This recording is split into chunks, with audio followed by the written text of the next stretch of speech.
She's a leader in the LGBT community, she's a leader for journalism, and she is a leader for Chicago. Please say hello to TRACY BAIM. I was 21 years old in 1984 when I started work as an entry-level journalist at GayLife newspaper. I had been told in journalism school that I could not be an open lesbian and a journalist at a mainstream media company, and that was pretty true. There were just a handful of openly gay journalists working in the non-gay press in 1984. Those at the Chicago Tribune and other local mainstream outlets were deeply closeted. I know because my stepdad worked at the Tribune, my mother worked at the Defender, and all their gay friends were closeted, except when they came to our house. GayLife was run by Chuck Renslow. Chuck had founded International Mr. Leather and ran dozens of businesses over the course of his life, starting with the country's first gay leather bar in the 1950s.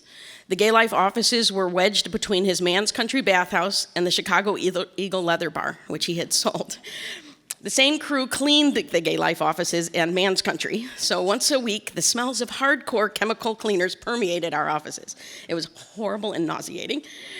In the summer of 1984, being a gay press reporter meant covering the incredible challenges facing a community under siege from multiple fronts, from viruses and internalized homophobia to serial killers and anti-gay politicians and judges.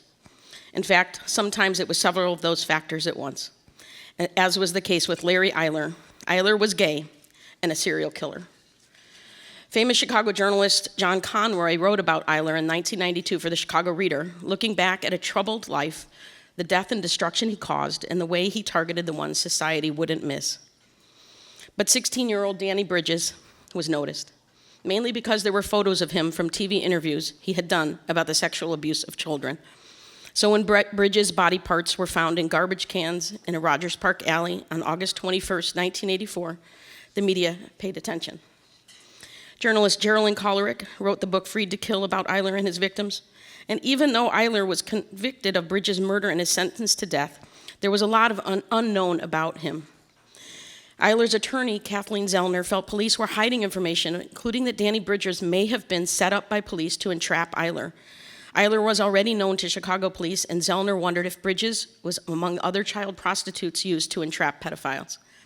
Zellner even suggested that the files on Danny Bridges went missing, and they did go missing, because of a direct link between Bridges and her client, namely that the boy had been recruited by cops.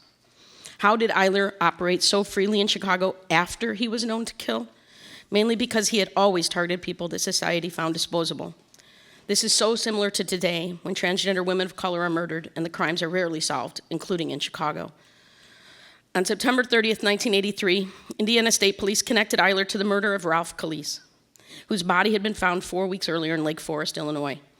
But Lake County Circuit Judge William Brock ruled that Eyler had been illegally detained and he was out on the streets. At that point, he was a suspect in 23 murders living in Rogers Park. Yet somehow police were not watching, they say. Danny was likely his 24th victim. Eyler himself died of AIDS on March 6, 1994, in prison. His attorney was authorized to issue a posthumous confession. Eyler admitted to killing 21 men and boys between 1982 and 84 in the Midwest, but he insisted he did not kill Bridges, even if he was involved in the cover-up. He said his accomplice, Robert David Little, a professor in Indiana, had committed the murder. This was always a complicated case, but the bottom line was that Danny Bridges was yet another young victim, and Eyler was yet another serial killer using murder as a way to confront his own demons. Eyler wasn't the first or last gay serial killer, and Bridges wasn't the last victim. For me, covering crimes like this meant making sure the victims or survivors were not just another number on a serial killer's rap sheet. Whether it was Eyler or later killers I also covered, including Jeffrey Dahmer, who picked some of his victims up in Chicago gay bars. In 1991, I went to Milwaukee, where he had committed his crimes, to attend a vigil for the victims of Dahmer. It was a powerful reminder of how many people are impacted when one person dies. Dahmer died in jail just a few months after Eyler, after having murdered 17 young men and boys. The other Danny I wanted to talk about is someone I knew personally, Danny Sotomayor. Danny was not an activist until he was forced to be one when confronted by HIV and AIDS and the mortality of himself and his partners, first Ralph Hosmer and later playwright Scott McPherson. Danny was a charismatic young man and a brilliant artist. He was a powerful part of ACT UP, the AIDS coalition to unleash power. Wow, I didn't think I was going to get emotional. I'm writing about not getting emotional, and I'm going to get emotional.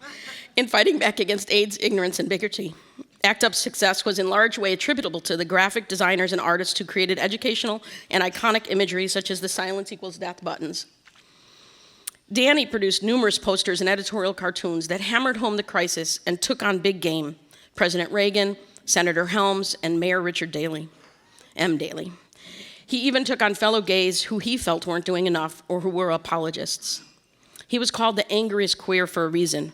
Many other queers dismissed, and disdained him.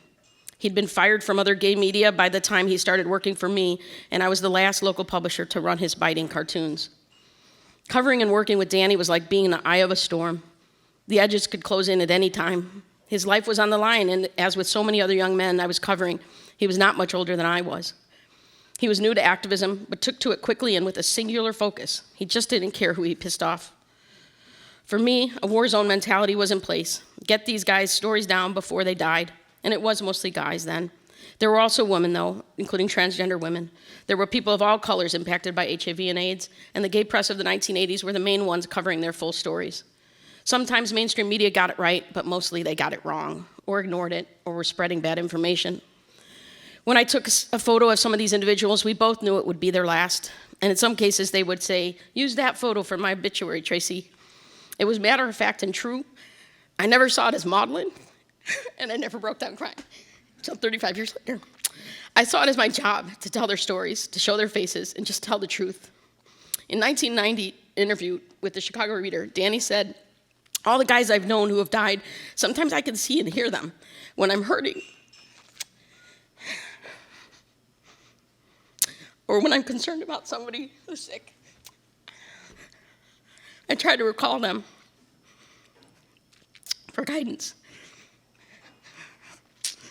When you're covering death so closely, you can't help but become close to the people." Danny was a friend, in the sense that we hugged when we saw each other, and I visited him in his final days in Illinois Masonic. He was frail and bald and thin. He had long since quit ACT UP because of the differences in strategy and tactics. His passion was buried behind an oxygen mask, his eyes speaking volumes about his fear and his inability to continue on. Danny was just 33 years old when he died in 1992. Hundreds of people attended his funeral at the Riviera Theater, and Mayor Daley tried to act like he cared. But Danny's friends never let Daley forget how much Danny loathed him and fought hard for Daley to push for increased funding. I learned a lot from Danny, especially not to care if more traditional activists or leaders tried to tell me what couldn't be done. I've channeled Danny a lot over the years, including through my volunteer work with the Gay Games and organizing the March on Springfield for Marriage Equality and the youth homeless efforts I've been part of. So many people have told me not to, that those things would fail, but I learned to believe in my community through people like Danny who were fearless in the face of the worst imaginable news. Journalists have a unique lens in covering communities. For me, I've always felt it was an honor to cover people at their best and their worst as they fought for their lives and the community. I'm not sure why, after 35 years, I have not burned out. Maybe because of my years as a reporter when I witnessed my generation and the ones before it dying off because of a disease that could have been stopped in its tracks sooner. Maybe because if I ever feel tired or upset with the infighting, I see the faces of the guys. I picture the photos I took of them in their last days of their life, and I'm committed to making sure they're not lost. It's been 35 years since I worked next door to Man's Country Bathhouse and for the legendary Chuck Renslow. After Chuck died and Man's Country was closed in late 2018, my partner and I took a tour of the parts of it I had never seen. I had once filmed a gay Christmas movie in the disco area, and Chuck had showed me some of it. And he even had a small part in the movie. But that day, we were able to see the basement catacombs, the places that were dark, the grotto, and the dank, desperate, tiny rooms where love and lust merged nightly for decades. Even as lesbians, we understood the history we were seeing. We walked through with a reverence, almost as if on a funeral march. Not just for the loss of Chuck, but also for the tens of thousands of men who would walk through those doors, who slept there when they had nowhere to go, who came to Chicago for furtive love, for a touch, a kiss, and maybe even for long-term relationships. I don't know if these two Dannys ever went to Man's Country, but I know they traveled in the footsteps of many men who did, of many men who lived, loved, and died before them. And I almost can't finish this. Being a journalist means you're on the front lines of history. You get to write that first draft. I stand in a witness for these two Dannys, and now you get to witness them too.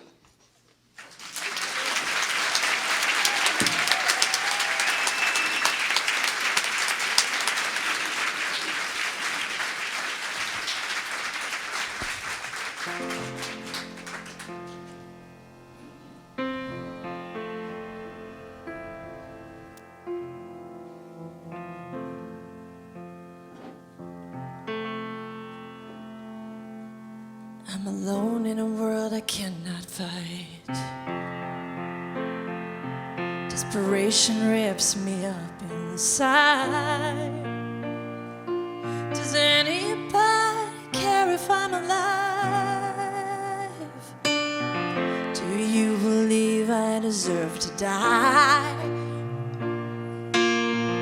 My struggle lives beyond the words you deny. God put me here and gave me life. I know my time is short and my name means nothing to you. Don't wanna leave this world behind. Every breath I take lives on in the name of justice. I'm running on.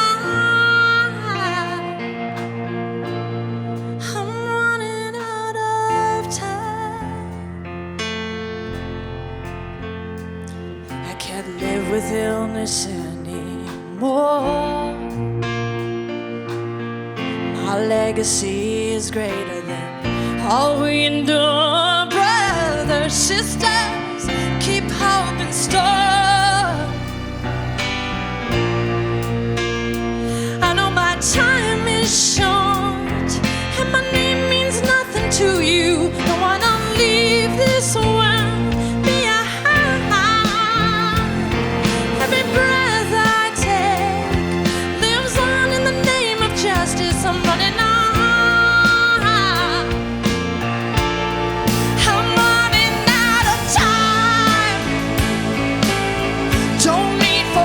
Just a little bit longer.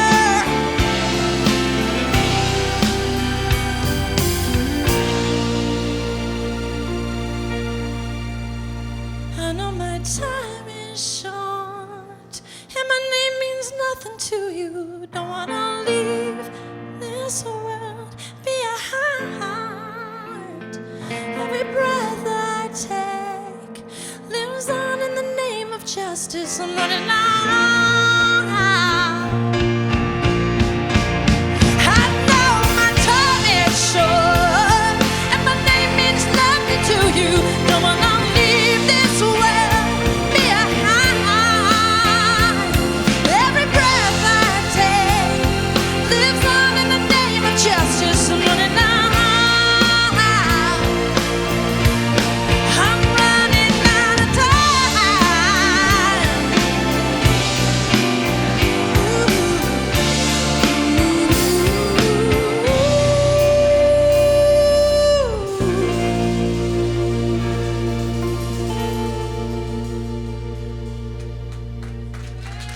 Thank you.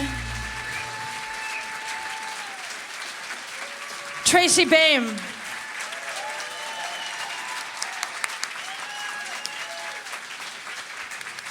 What a gift. What a gift.